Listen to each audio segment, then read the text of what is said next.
आज का हमारा टॉपिक है बाजार विभक्तिकरण का महत्व। बाजार विभक्तिकरण एक संस्था की कार्यप्रणाली में महत्वपूर्ण भूमिका अदा करता है। बाजार विभक्तिकरण से एक संस्था अच्छे उत्पाद प्रस्तुत कर सकती है तथा सर्वोत्तम वितरण एवं संचार की व्यवस्था कर सकती है। फिलिप कोटलर के अनुसार बाजार विभक्तिकरण से संस्था अधिक अच्छे उत्पाद या अच्छी सेवा उपलब्ध करा सकती है तथा लक्ष्य बाजार के लिए उसका समुचित मूल्य निर्धारित कर सकती है। संस्था सर्वोत्तम वितरण एवं संचार माध्यमों का चयन कर सकती है तथा अपने प्रतिस्पर्धी की तस्वीर को अधिक स्पष्ट रूप से देख सकती है। बाजार विभक्तिकरण के महत्व को इन बिंदुओं के आधार पर हम और अच्छी तरीके से समझ सकते हैं। बाजार खंडों का तुलनात्मक अध्ययन। बाजार विभक्तिकरण द्वारा विपणन प्रबंध सर्वोत्तम विपणन अवसरों की जानकारी कर सकता है। ऐसा बाजार खंडों के तुलनात्मक अध्ययन द्वारा किया जा सकता है। जिस बाजार खंड में तुलनात्मक रूप से अच्छे विपणन अवसर विद्यमान होते हैं, उस खंड में विपणन प्रबंधक अपना विपणन कार्य प्रभावी तरीके से कर सकता है। मतलब बाजार खंडों के माध्यम से एक विपणनकर्ता बाजार खंडों का आपस में तुलनात्मक अध्ययन करता है और किस क्षेत्र में कार्य करने की आवश्यकता है या किस क्षेत्र में अधिक कार्य करने की आवश्यकता है, वो ये पता लगा करके वहाँ पे अपना विपणन कार्य कर सकता है। सर्वोत्तम लक्ष्य बाजार का चयन। जब बाजार खंडों का तुलनात्मक अध्ययन कर लिया जाता है तो विपणनकर्ता के सामने सभी बाजारों की स्थिति स्पष्ट रूप से आ जाती है और इनमें से सर्वोत्तम लक्ष्य बाजार का चयन कोई कठिन कार्य नहीं होता। इस प्रकार एक विपणन प्रबंधक सर्वोत्तम लक्ष्य बाजार का चयन कर उस बाजार के अनुरूप अपना विपणन कार्यक्रम तैयार कर सकता है। नेक्स्ट है ग्राहकों की आवश्यकता एवं रुचि की जानकारी।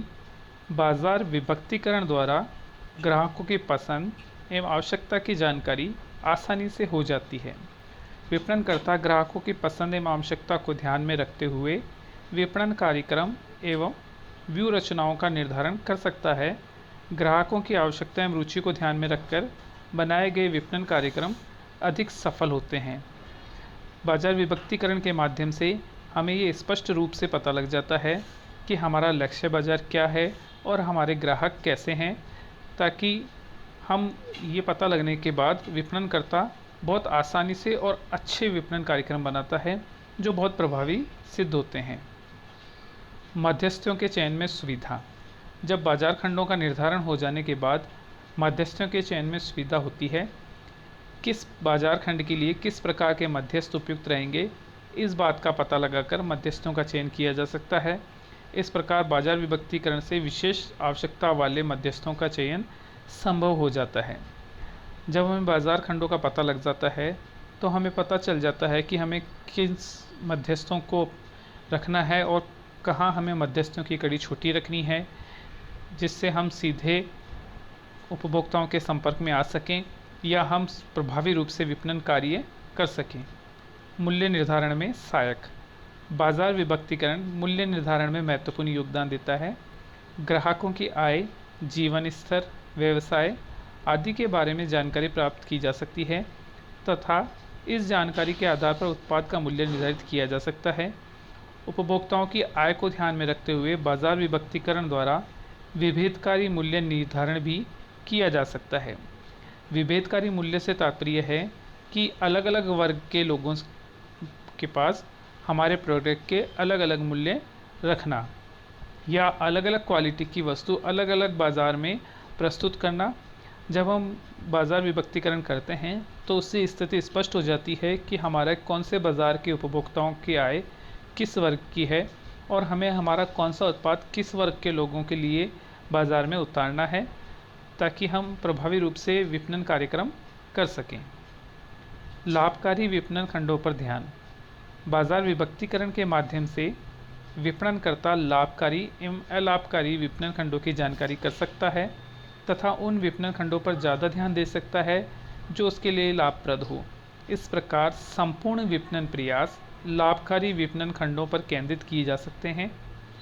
मतलब बाजार विभक्तिकरण के माध्यम से हमें पता चल जाता है या ये स्थिति स्पष्ट हो जाती है कि कौन से बाजार खंड हमारे लिए अधिक लाभकारी हैं या कौन से बाजार खंड हमें बहुत अधिक लाभ दे सकते हैं और हम उनके अनुसार या उन पर हमारी पूरी विपणन कार्यक्रम को केंद्रित कर सकते हैं।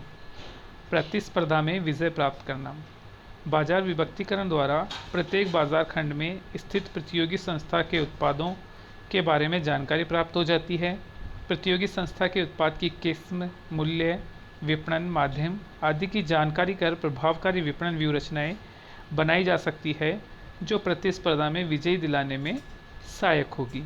जब हमें बाजार खंडों की जानकारी करते हैं या संपूर्ण बाजार को विभक्त करते हैं, उस समय हमें ये पता लग जाता है कि हमारा जो प्रतियोगी है उसका उत्पाद किस प्रकार का है, उसके मूल्य क्या है, ग्राहकों की उसके प्रति क्या व्यू है, जिनको ध्यान में रख करके हम हमारी विपणन नीति बनाते हैं और प्रतिस्पर्धी से विजय प्राप्त करने में सहायता प्राप्त होती है।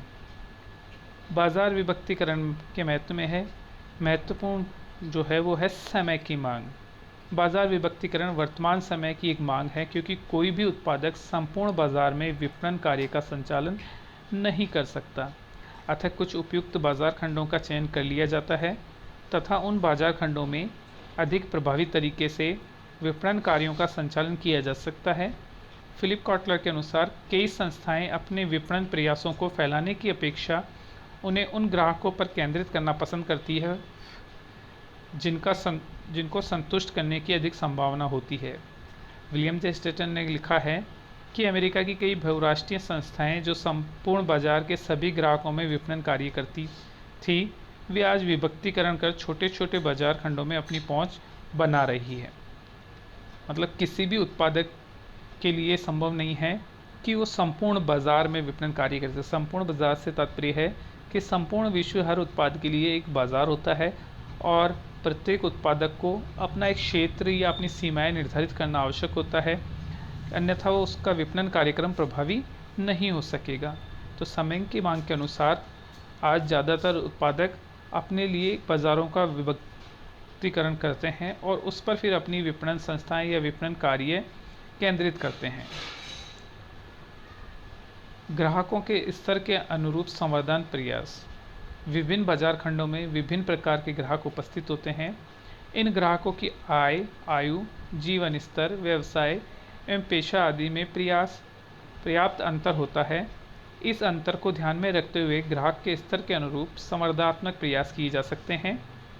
विलियम जे स्टेटन आदि लेखकों के अनुसार बाजार विभक्तिकरण के कारण विपणन भी अधिक प्रभावी हो सकता है क्योंकि संवर्धनात्मक संदेश तथा उसको प्रस्तुत करने हेतु माध्यमों का चयन बाजार खंड को केंद्रित बिंदु मानकर किया जा सकता है।